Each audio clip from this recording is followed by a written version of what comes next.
Hello, I hope everyone is having a wonderful day. I wanted to take a few minutes to sit here and show you a new setup that I have. I'm always one to recycle and repurpose as much as I can. Hopefully, not to the point of being a hoarder with certain things, but I've been working on this and I wanted to show you one way you can reuse old stuff that you get from the Tula product line. So this right here was my very first cover that I ever purchased. And I've had it for a while and it's kind of coming undone only because I really am hard on everything that I use. But I still love the print and this, so I have designed this to be a what I call my sticker swatch book. And I'm going to show you what I've got set up in here. Move that drink out the way. So when you open it up, one of the first things you're going to see is my stickers. And something I have learned to do is you can take these old thank you receipt holders that they send when you order something.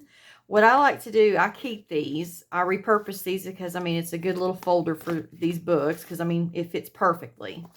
And I take an old sticker sheet, and the reason why I keep these is because, I mean, they're already designed to have stickers on them.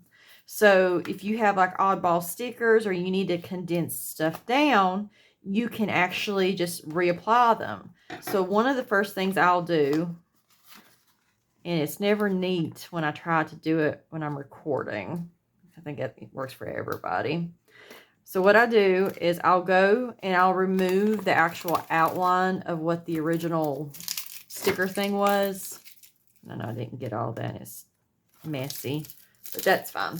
So I take that off, and now I've got this material that's designed for my stickers.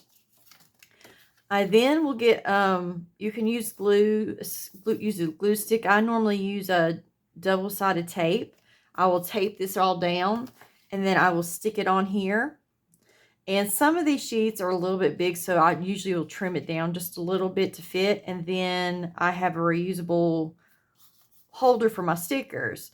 And I'm one of those weird people. I get a little anxious when I see like a few stickers on a sheet and then the rest is empty. So this way I can actually condense it down and put them on these right here. So that's what you see here. And then that way I can just flip through and see whatever stickers I want to use, my tabs. And as you see, all of these little folder things are these right here. Now you can also use the blank cardstock that comes with your deco kits, and you can actually just fold that up and cut it down to size and do the same thing. So that's another option.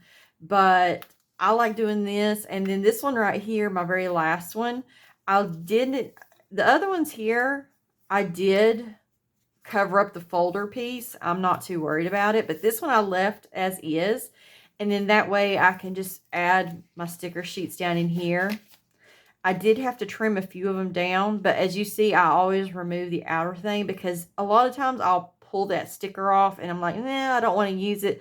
And to try to put it back exactly in place is a pain in the butt. So if I just remove the outer line of the stickers, then I have a big space I can work with and not have to worry about it getting messed up. So that's one of the first things I like to do. And I just put all my extra stickers in here and decorate it up with some scrap some scrap paper that I didn't use for something. That's another reason why I don't like throwing stuff away, because again, I can repurpose and redecorate. And then I also keep some stickers up here in the front. Now this is something that I leave here at home. I don't bring it with me.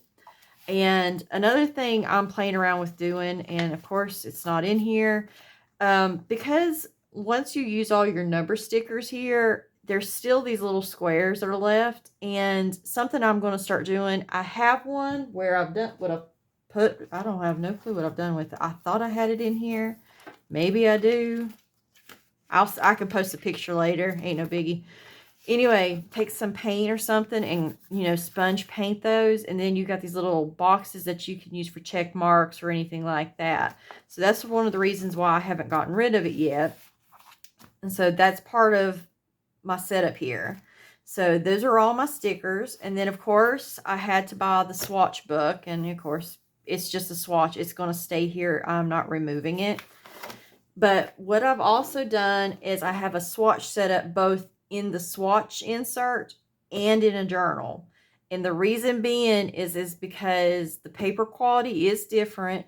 So between washi and also pens and markers and highlighters, one of the biggest issues I've always ran into back when I used to be a big time happy planner is that the quality of the paper and the quality of the pens do make a difference, because sometimes you'll have bleeding and shadowing, and it hurts when you go to do something and it's bleed through to the other side, or there's a shadow and you got to figure out a way to cover it up on the next page. So I have designed to have both of these so I can see how the quality of the pens and whatnot will come through with the paper. And so when you open up my journal and my swatch book, it's all going to be about the same. Now it's not going to look identical, but what I've done is I've used the sticker sheets with the numbers on them so I can number my pages, so I can make sure I can find what I need to find. And then I'll go through and I'll mark whatever the brand is, and then my colors, and then I also mark it in here as well. And everything that's on this page is also on this page. And then that way I can flip back as I'm doing it and see, and you can see here, you can't, hold on. You can see that outline right there. That lets me know that this particular marker bleeds through the paper. And even though this paper is really thick, that particular ink is just going to just bleed through too bad.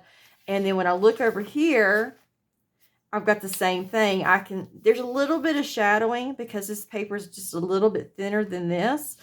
But again, the same markers bled through. So I've just marked these off and telling myself I can't use them for that reason. And then every page is numbered. And then you can see what I've got here also matches here. And then that way you can see how it's going to look in your inserts and stuff before you actually use them in your official planners.